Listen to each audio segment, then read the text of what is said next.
Voilà, il est l'heure de Dimanche à politique. Il va nous excuser pour ces quelques minutes de retard. Le duel de ce dimanche 26 mars opposera Julien Kitty, porte-parole de l'UDBN. Bonjour. Bonjour. Face à lui, Habiba Handessi, président d'honneur du mouvement socialiste révolutionnaire. Bonjour. Bonjour. Voilà, deux sujets sur la table. Le premier sujet qui occupe, on va dire, qui préempte l'actualité, Rekia Madougou, toutes ces initiatives autour de la femme politique et surtout des conditions de détention, de ces conditions de détention. On entend beaucoup de choses. Hier, avant-hier plutôt, les démocrates ont annoncé vouloir initier une initiative allant dans le sens d'une amnistie pour elle. Alors, je vais commencer par Habib. On va dire, à qui profite tout ce bruit fait autour du cas de détention de Rekia Madougou? À qui profite tout ce bruit? Est-ce que c'est des bruits?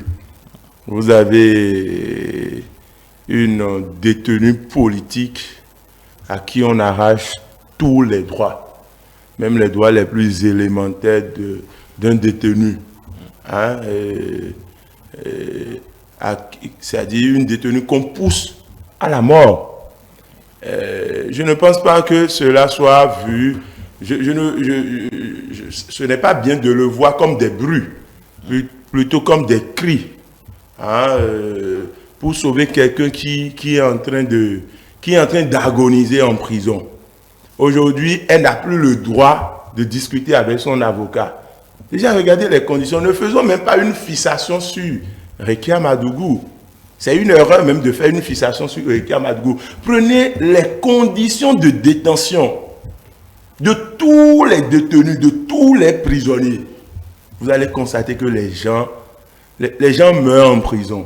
Et pour quelqu'un qui a fait la prison, je parle parce que j'ai vécu. Et aujourd'hui, les conditions sont encore plus corsées. Et lorsque vous êtes détenu politique, c'est-à-dire lorsque vous êtes en prison pour des faits politiques, dans un contexte politique, vos conditions sont encore plus corsées que ceux du droit commun. Pourquoi? Non, ce n'est pas des bruits, c'est des cris d'une dame qui souffre en prison et qu'on doit écouter. Et tout le peuple béninois doit en réalité se lever pour que ces conditions changent. Sinon, tout le monde peut passer par la prison. Hein. Puis tout le monde, on peut tous passer par la prison. Et vous pouvez être le plus juste au monde. Et un jour, vous allez vous retrouver en prison. D'accord, mais Habib Handessi, oui, vous faites bien de dire, de porter la lumière sur la condition de tous les prisonniers, mais on n'a pas l'impression que tout ce personnel politique qui parle depuis des semaines et des mois parle, à part Joël Aïvor, qui s'occupe de son cas et a fait une sortie sur les conditions de vie en prison. Vous aurez du mal à me pointer un homme politique ou une femme politique en parlant de Rekia Madougou qui a parlé des autres prisonniers.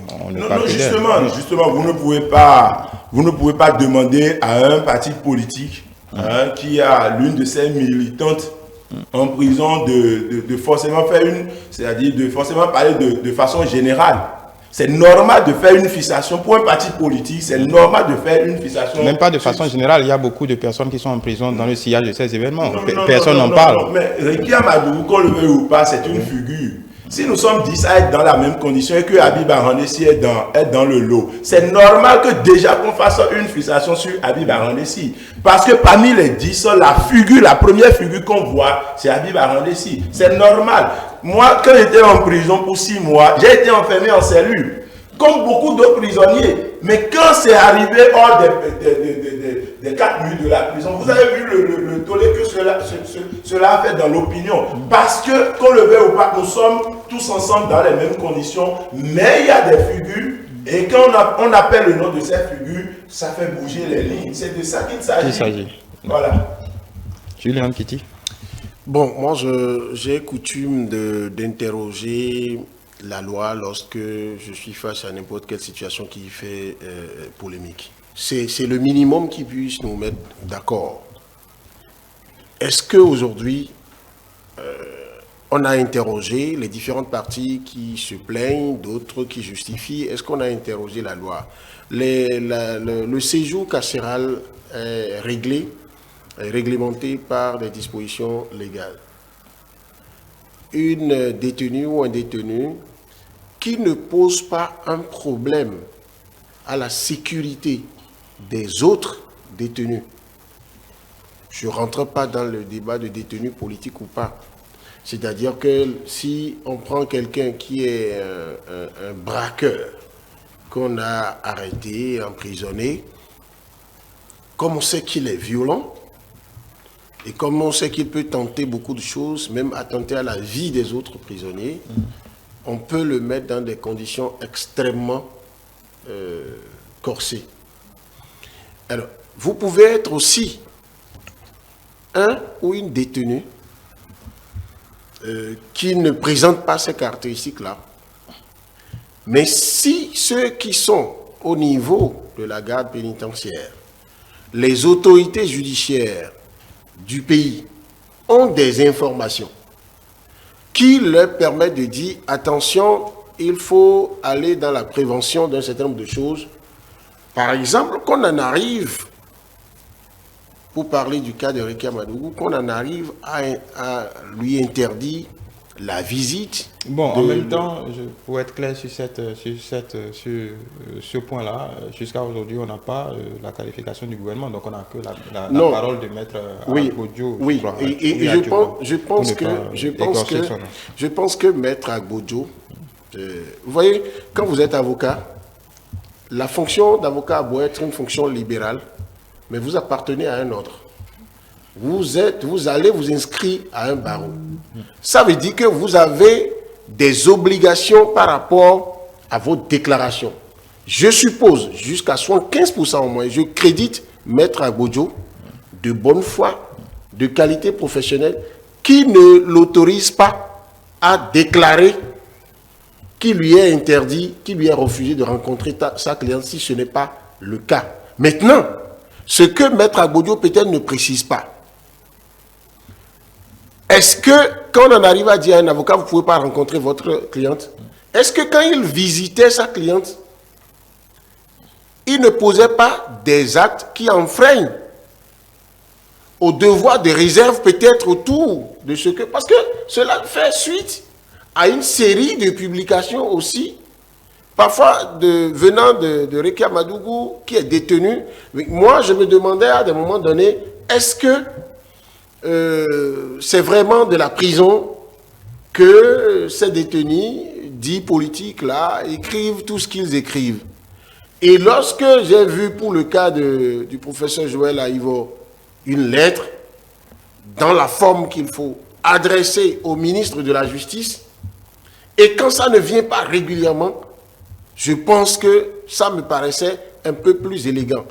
Alors, il faut peut-être espérer que le gouvernement, par le biais du ministère de la Justice, viennent monter au créneau pour donner des explications au regard de la loi, pour dire c'est pour telle information reçue. C'est pour mettre des garde-fous jusqu'à tel niveau-là qu'on a été amené à faire ces restrictions. Parce que si ces détenus avaient bénéficié de ces genres de visites, en souhaitant que ce soit plus relax, par exemple, Joël Aïvo qui dit je peux pas, c'est pas bon que je continue on ne me donne pas une possibilité de m'asseoir avec mon épouse et mes enfants, qu'ils puissent me toucher et que je puisse leur parler.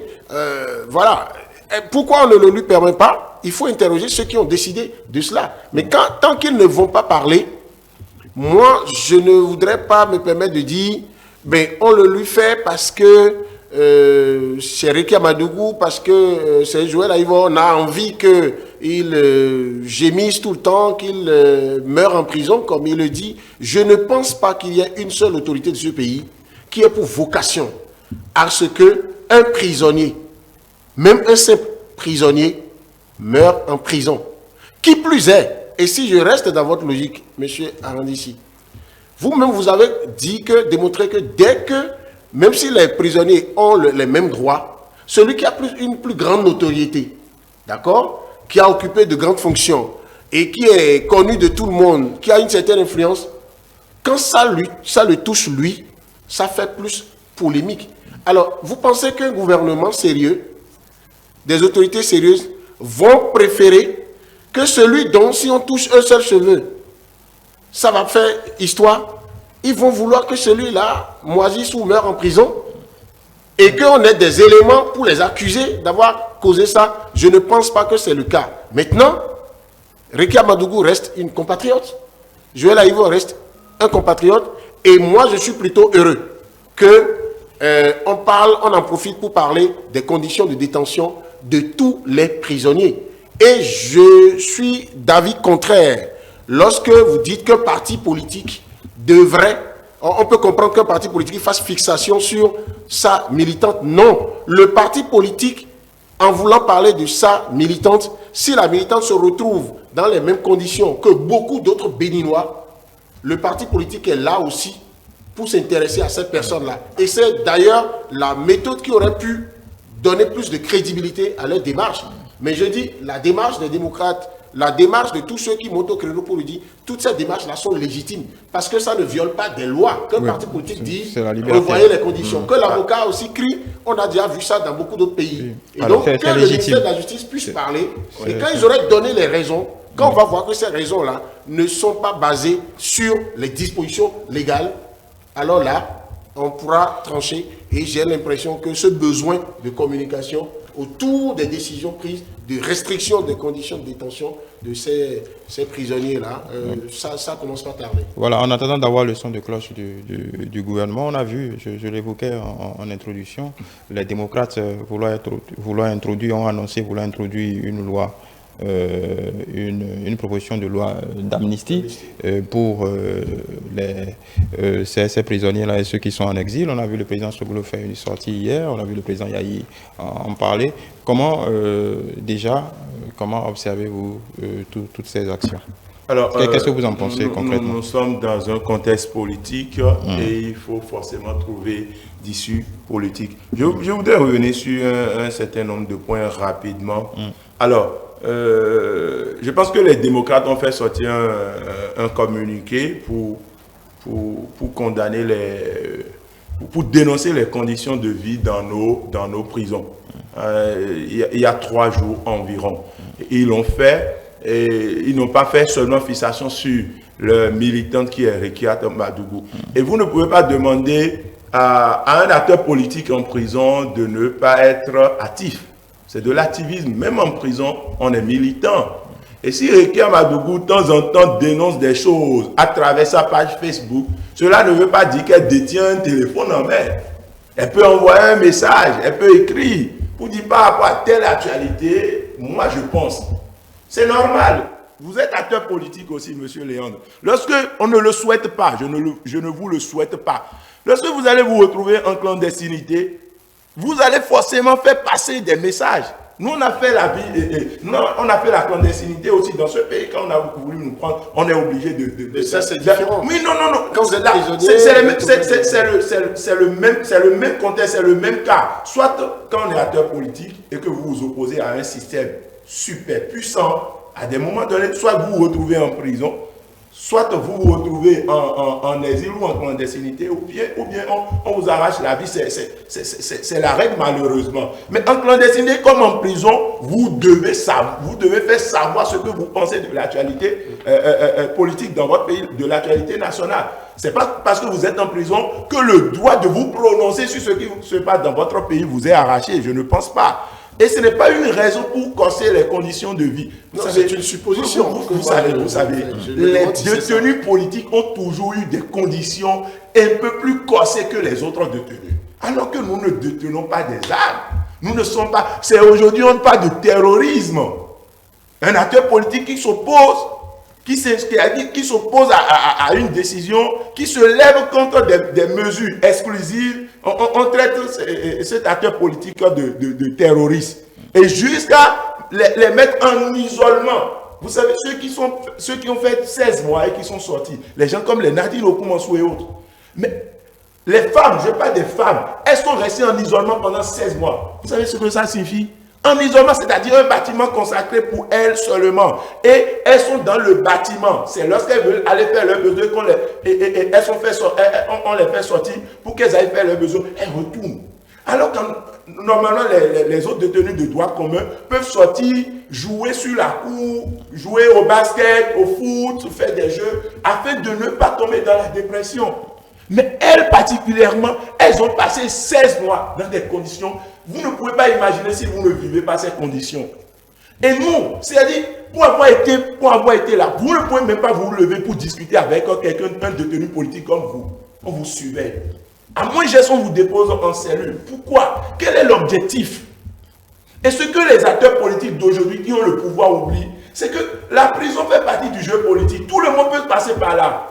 Peut s'enfaler, le président de la République actuel, peut-être il allait passer par la prison, peut s'enfaler, je dis, au temps de Boni Yahi. Pour dire quoi? Lorsqu'aujourd'hui on a le pouvoir et qu'on peut mettre tout le monde en prison, qu'on pense à demain. Et ceux-là, les Joël Aïbol, les Rekia Madougou ont des enfants, ont une famille. Il faut qu'on pense à tout ça là. Vous dites que, vous avez dit tout à l'heure, qu'aucun gouvernement ne peut vouloir qu'un malheur touche ou bien que quelqu'un qui a une certaine notoriété, hein, que cette personne soit parlé de mort. Oui, c'est une manière de nous pousser, de pousser les détenus politiques à la mort. Lorsqu'on vous enferme dans une cellule, sans rien du tout, vous êtes peut-être seul. Mais vous ne pouvez... Il y a certaines personnes qui ne peuvent pas supporter. Moi, j'ai fait 8 jours en cellule. 3e jour, j'ai fait une crise. Si vous ne vivez pas, vous ne pouvez pas comprendre l'atrocité, c'est-à-dire ce qui est dans ces conditions. Et moi, je pense qu'on n'a pas besoin d'aller jusqu'à ce niveau. Et je pense qu'on ne doit pas aller jusqu'à ce niveau. Et aujourd'hui, on ne doit pas voir les cris, surtout en tant qu'homme politique, on ne doit pas voir les cris de Rekia Madougou comme de simples bruits. Parce que c'est une formule, nous pouvons tous passer par là. C'est d'ailleurs pourquoi, qu'on soit de l'opposition ou bien de la mouvance, en tant qu'acteur politique, sachant que sur notre chemin, la prison est possible, on doit se battre pour que les conditions changent. Moi, je dénonce, et ce n'est pas pour la première fois, ce n'est pas seulement Rekia Madougou. Dans toutes les prisons au Bénin, c'est comme si on va en prison pour mourir. C'est comme si on va en prison pour ne pas revenir vivant. Alors que l'essence même de la prison, ce n'est pas de faire souffrir quelqu'un. Non, la prison, c'est une institution sociale. Voilà un monsieur, un citoyen, qui piétine les lois de la République, qu'on dépose, on l'isole de l'ensemble, on le dépose quelque part, pour qu'il aille réfléchir, pour qu'il change, pour redevenir un citoyen nouveau. Donc, en esprit, ou bien l'essence même de la prison, ce n'est pas qu'on souffre, c'est-à-dire qu'on meurt. Et la mission de nos prisons aujourd'hui, vous ne pouvez pas imaginer. La prison a 2 missions aujourd'hui au Bénin. Je ne sais pas pour les autres pays, je parle de ce que je sais. Soit vous sortez tout bête, malade, ou bien vous sortez très dangereux. C'est ça, monsieur Léon. La prison aujourd'hui, vous voyez tous ceux qui sortent de la prison, soit vous sortez malade, fatigué. C'est pourquoi des fois il faut comprendre certaines personnes quand ils ont l'opportunité de fuir, ils fuient. Ils fuient la mort. Ils fuient, c'est-à-dire vous ne pouvez pas imaginer. Soit vous sortez tout fatigué, malade, et vous passez à peine 1 mois, et puis vous mourrez. Soit vous sortez très dangereux. Parce que vous êtes en contact avec toute forme de criminels. On vous apprend tout. Est-ce que c'est ça que nous voulons pour notre société? Je pense que nos autorités doivent revoir les conditions de détention. Okay. Même toute la politique autour des maisons carcérales, on doit tout revoir. Il y a des gens qui sont en prison. Je profite du cas de Rekia Madougou toujours pour parler. Il y a des gens qui sont en prison aujourd'hui qui sont oubliés, qui n'ont plus de dossier. C'est-à-dire on ne sait même plus à quel niveau leur affaire est aujourd'hui. Et ça pose un problème. C'est-à-dire c'est une affaire du peuple. On doit tous se lever c'est-à-dire pour dénoncer ça, afin que les conditions changent. Parce que même si ce n'est pas nous, un de nos parents peut passer par là. Voilà. Donc, ce que je voudrais que nous fassions pour recentrer le débat.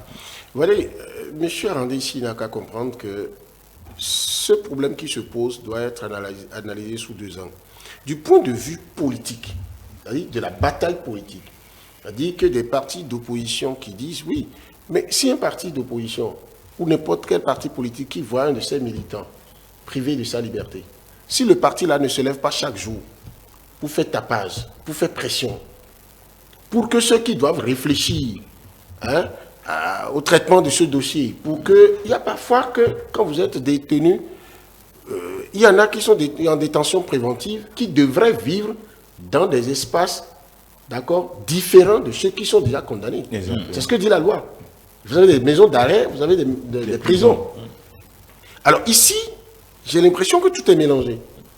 Alors, quand c'est comme ça, c'est aussi une question peut-être de moyens. Bon, après, il y a des quartiers. Oui, il y a aussi des moyens que dont l'État doit disposer pour en arriver là. Je me rappelle quand le professeur Joseph Diogbenou était fraîchement devenu président de la Cour constitutionnelle, il avait fait une tournée dans les prisons.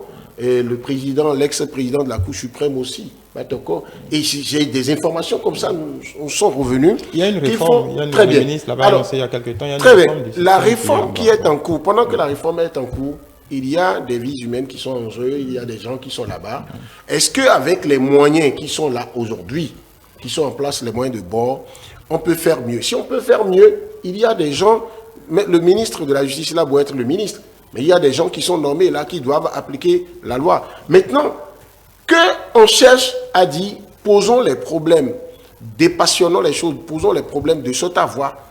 Où est-ce que la loi a été violée? Où est-ce qu'elle n'a pas été violée? Ça ne signifie pas qu'on souhaite que les gens meurent là-bas. Moi, je n'ai jamais imaginé, vous savez, j'ai jamais fait la prison, mais la première fois que j'ai mis pied dans une prison, vous allez voir un parent. Je rentre, j'étais déjà suffisamment grand, hein, je rentre, et on m'appelle mon parent qui vient, mais on commence par échanger. 2 minutes après, un parfait kidam, il vient, il tape du poing sur la table, me dit, mais monsieur, ça va, foutez le camp, c'est bon, vous avez déjà trop parlé. Mais le jour-là, j'ai pleuré comme un enfant. Parce que j'ai cru que quand on a emprisonné mon parent, il n'a plus la liberté, les soirs qu'on se voit, de dormir dans sa maison, les soirs qu'on se voit pour prendre notre bière ou aller nous promener, aller au village et tout. Je trouvais que c'était déjà une punition suffisante pour lui. Il ne pouvait plus aller travailler. Mais celui qui a crié là, il a quel rôle? Il n'a aucun titre. Ça veut dire quoi? Après, j'ai analysé à tête reposée, je me suis dit, c'est quelqu'un qui, à force d'être là, comme dans une jungle, a développé ces réactions-là. Ces réflexes. Bon, voilà. Et quand, une deuxième fois, je suis allé, j'ai vu le monde qui était dans des couloirs. Je dis, alors, si je venais faire une journée ici, je serais comment? Moi qui suis ici jaloux de ma liberté. Mais au même moment, je dis, je ne sais pas, moi, c'est lui qui est en train de le dire, si quand vous êtes détenu, et c'est dans une affaire politique qu'on a estimé, la justice a estimé que vous êtes en conflit avec la loi et qu'on vous a déposé là-bas. Je ne sais pas si... La justice ne parle pas d'affaires politiques. Voilà. Donc je ne sais pas si...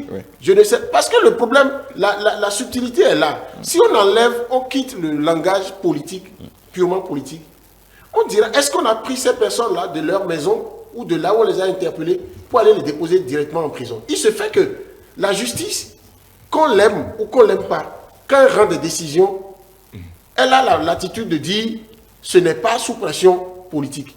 Peut-être que les cris de détresse qui sont en train de donner actuellement ont ceci d'intéressant, c'est d'alerter tout le monde. J'ai une pensée pour toutes ces personnes-là. Je ne sais pas quel est l'état de santé de Ricky Amadou, là où elle est aujourd'hui. D'accord? Donc je peux dire que le tapage que son parti politique fait, le tapage que, bon, je ne sais pas si le mot tapage ne manque pas d'élégance, la pression, non pas le bruit, il ne va pas aimer ça, que Habib Dié fait. Ça n'a rien de péjoratif. Le grand bruit. D'accord. Ça n'a rien de péjoratif. Donc quand il vient le dire ici, moi je suis déjà heureux. Parce que vous, journalistes, vous lui avez permis ça. Vous avez joué votre partition. Et Télé a joué sa partition en permettant qu'ils viennent le dire. Maintenant, moi, ce à quoi le grand public a droit, pour que le débat soit éclairé, pour que le débat nous amène à dire ce qu'on doit dire, il faut que les autres... Moi, j'entends régulièrement qu'on a limogé des gardes pénitentiaires. Samedi, il y a tout ça mais le problème, ça devient trop récurrent qu'on a limogé des gens.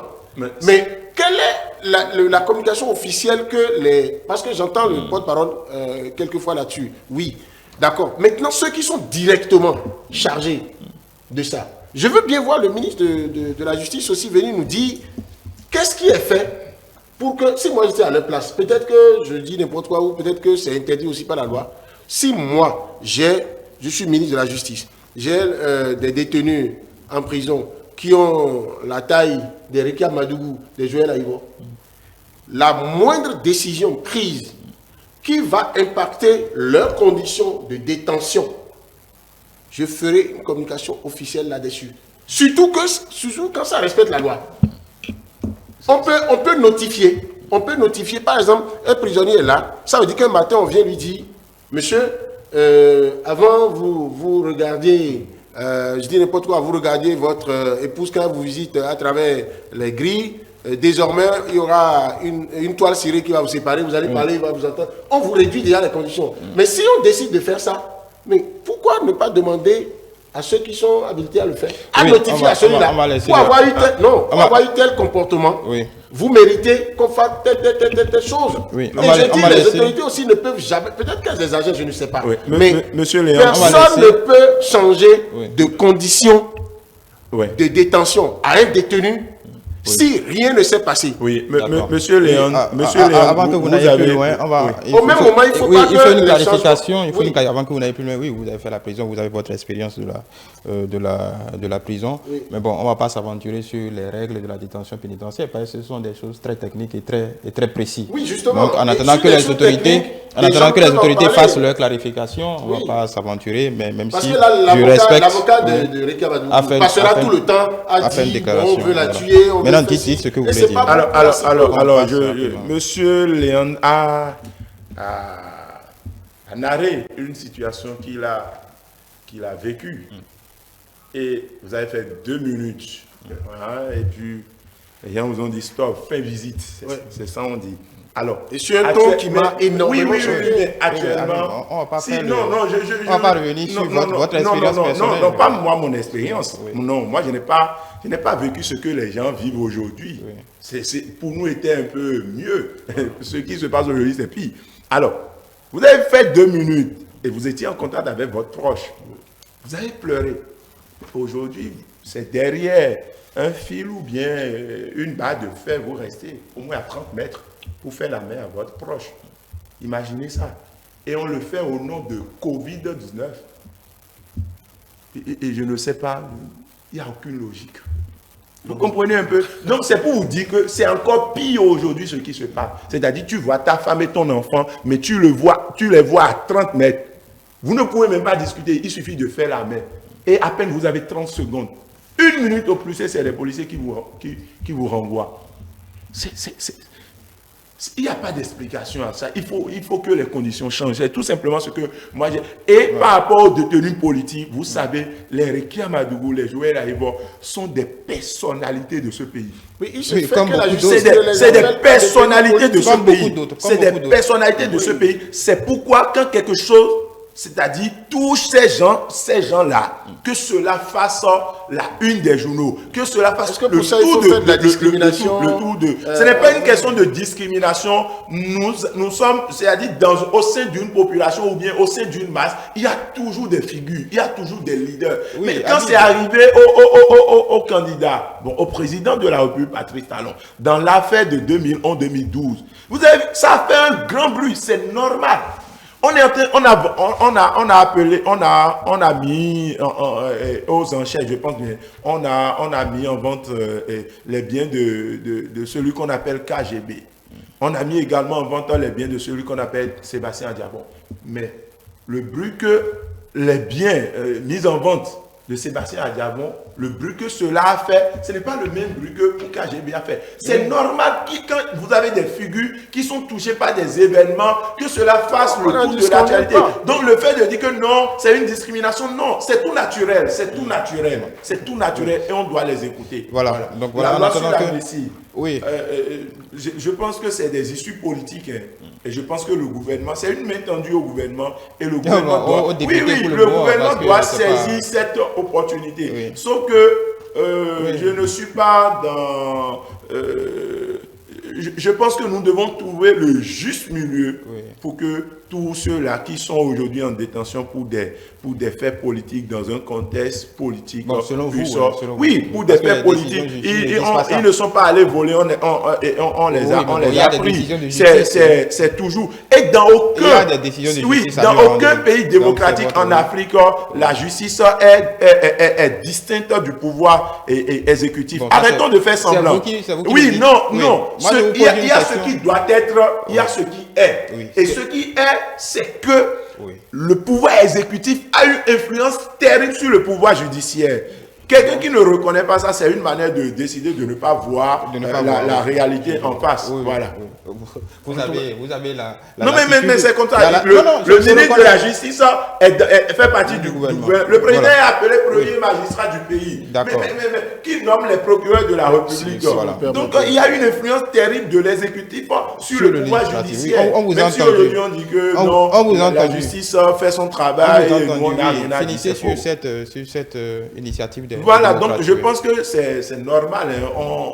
On attendait les députés de la minorité à ce carrefour, on les attendait. C'est normal, c'est la première des choses à faire, même puisque nous avons beaucoup de militants, surtout de l'opposition, qui sont en prison.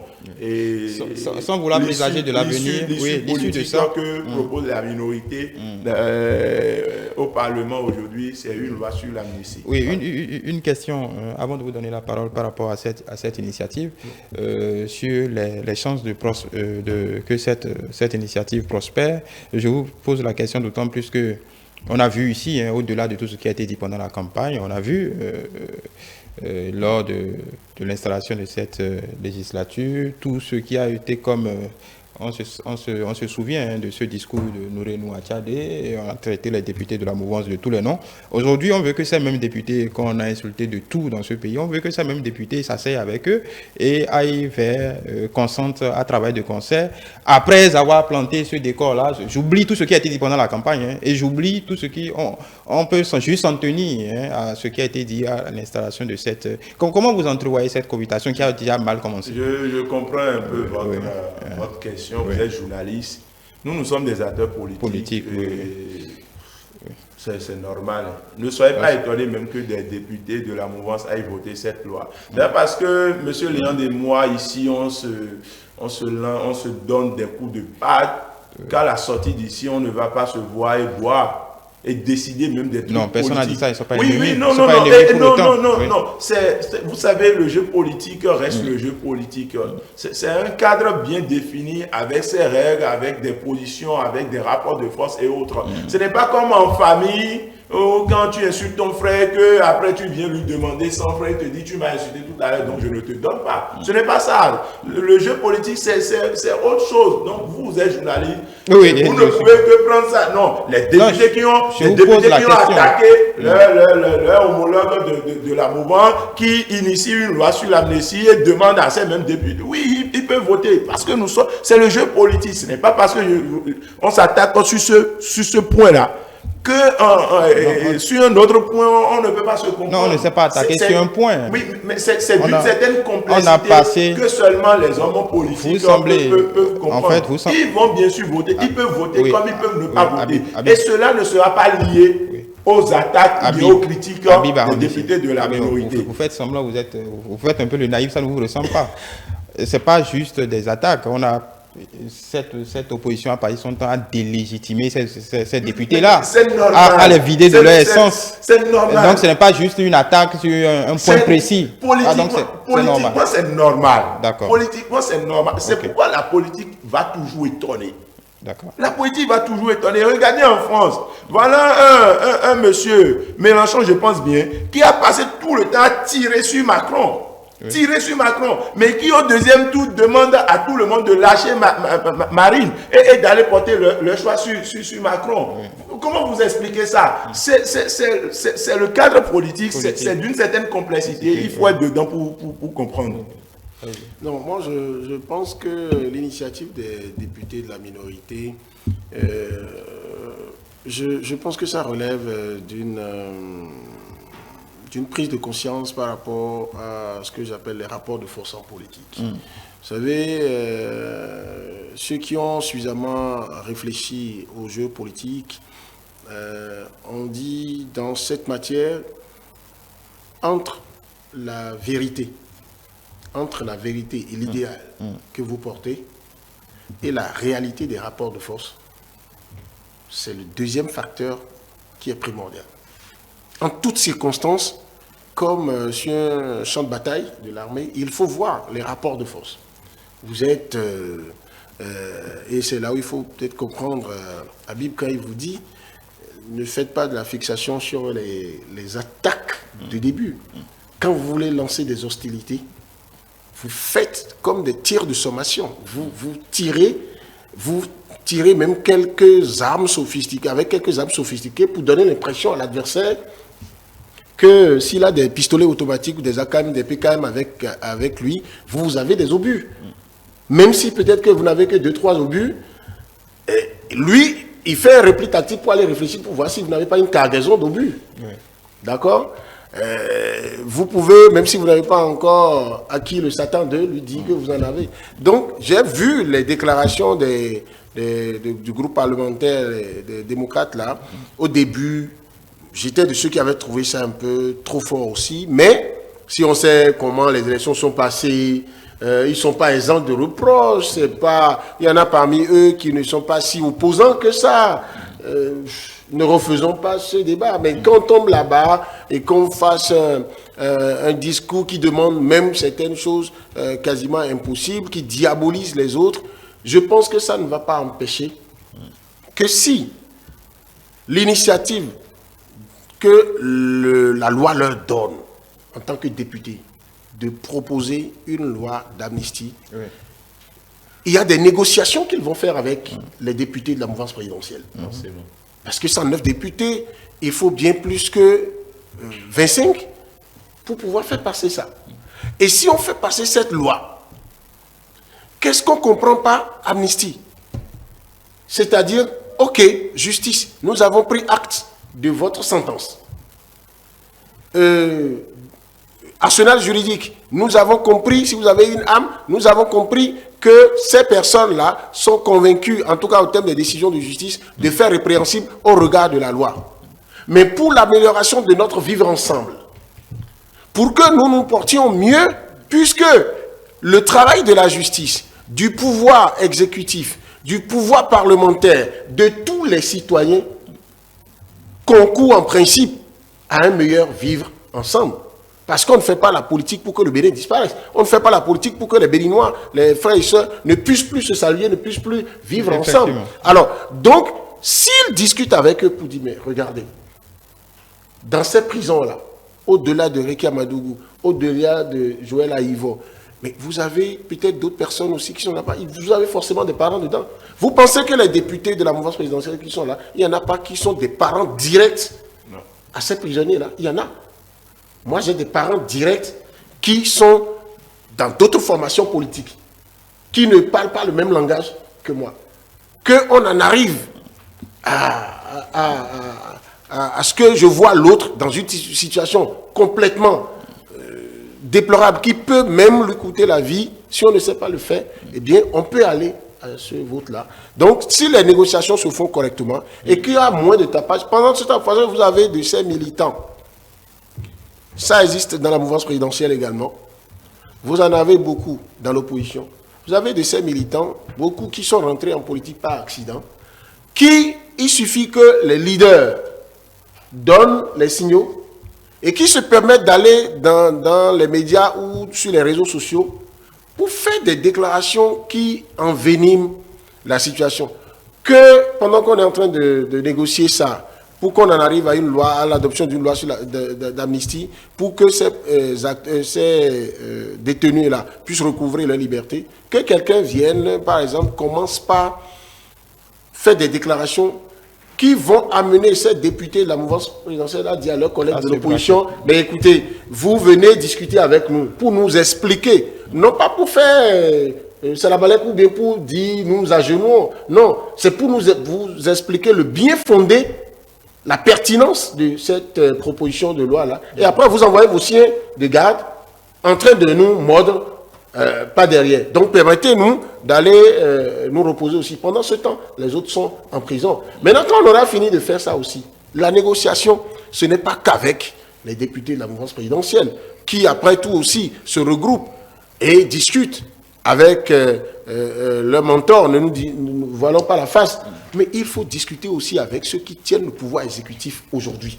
Discuter avec eux là. C'est tout. Pourquoi notre arsenal juridique prévoit que même un chef de file de l'opposition, il y a des sujets sur lesquels le chef de l'État doit le consulter.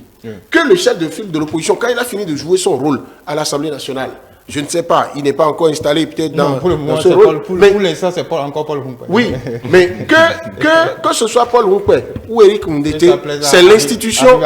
Non, c'est l'institution qui nous importe. Oui. Là, par exemple, le chef de file de l'opposition, lui, il est autorisé même à aller en audience officielle avec le chef de l'État, ressorti pour dire, je suis allé parler avec lui de la nécessité de soutenir l'adoption de cette loi. Parce que le président Patrice Talon, depuis qu'il est au pouvoir, il est ce président que j'ai entendu plusieurs fois quand il y a des lois adoptées à l'Assemblée nationale. Si lui, sa conviction, c'est que c'est bien qu'on adopte ça, il dit ouvertement, j'ai voulu ça, j'ai défendu ça. J'ai dit aux députés, ce serait bien de le faire. Alors, si on réussit à convaincre le chef de l'État lui-même aussi, regardez tous les pouvoirs que Habib lui donne, en plus de tout ce que nous lisons sur papier dans notre Constitution. Et Habib estime que c'est lui l'affaire. Il estime que c'est lui qui peut même dire, c'est pourquoi il vous dit... il nous reste 5 minutes. Que le chef de l'État aussi dise à cette personne-là, écoutez, ce qui m'a été expliqué, est-ce qualité par le chef de file de l'opposition? Je pense qu'on peut y aller. Mais pendant ce temps, ce n'est pas pendant qu'on est en train de faire ça. Je sais que mon ami et frère Habib Randis ne fait pas ça. J'ai coutume de le taquiner en disant qu'il va être le meilleur ami du président Patrice Talon actuellement, parce qu'il a des critiques suffisamment élaborées, pertinentes. En tout cas, il fait beaucoup de bruit. Donc, que le chef de l'État aussi soutienne. Et que d'autres acteurs politiques qui ne sont pas au Parlement, mais qui peuvent parler à telle personne.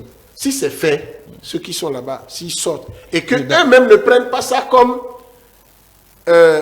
une manière pour le pouvoir qu'ils combattent de capituler. Nous sommes en Afrique et nous avons, chacun de nous, même sur ce plateau-là, on a quelque part un sang un peu... Ce que je vais dire royal, c'est plus élégant. De toute façon, ça dit que oui.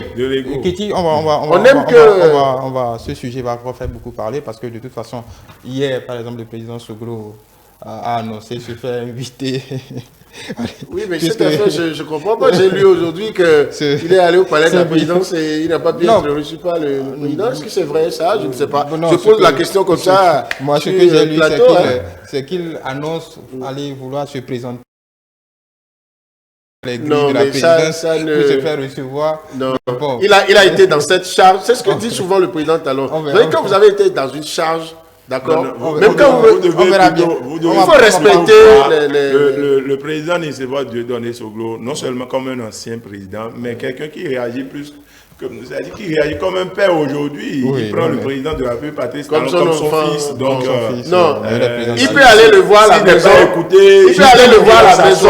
Il va s'asseoir dans son salon. Non, il peut aller le voir à la maison comme il veut. C'est comme ça, moi, je vois. Contrairement à Boni Yahi, ce n'est pas le même contexte. S'il va au palais de la présidence pour aller rencontrer le président de la République, c'est bien quand même que ce soit réglé. Il peut prendre son coup de fil.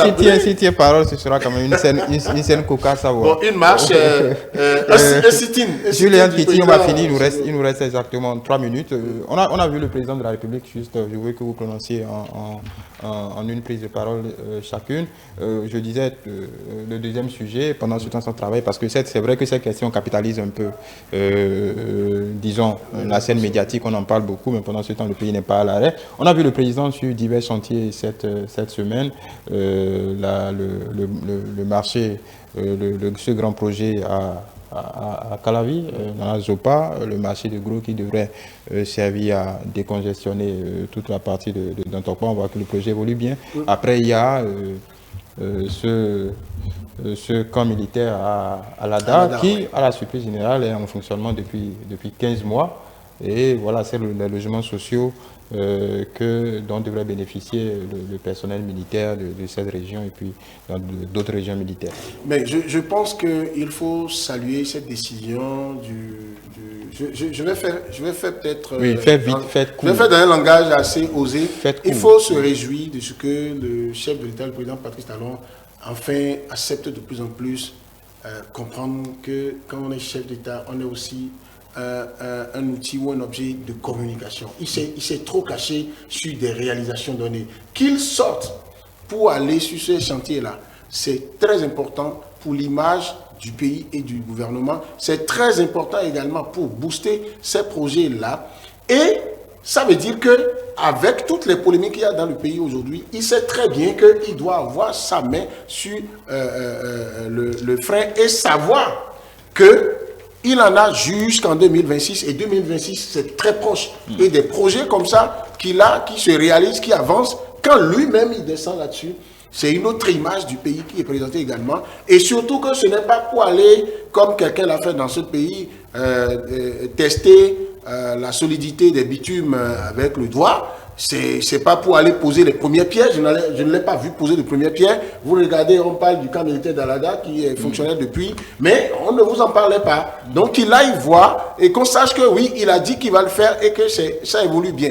Et les autres chantiers qu'il a visités, ces chantiers sont encore plus importants parce qu'il s'agit de l'économie. Et les réformes liées, par exemple, à Dantopa et ses ramifications et tout, moi j'ai l'impression que ça a même tardé parce que c'est le poumon de l'économie qui est touché. Mais il faut avoir le courage à un moment donné de l'histoire de notre pays de faire ces réformes-là. Et le président Patrice Talon a eu le mérite de le faire, mais il a eu davantage de mérite parce que ces projets-là évoluent. Et il faut ajouter à ça les marchés modernes qui sont en train d'être construits à Cotonou. Moi, j'ai eu le temps de regarder. Voilà. Ça évolue sérieusement. Oui. Parce que le pays, c'est les réalisations également. Voilà.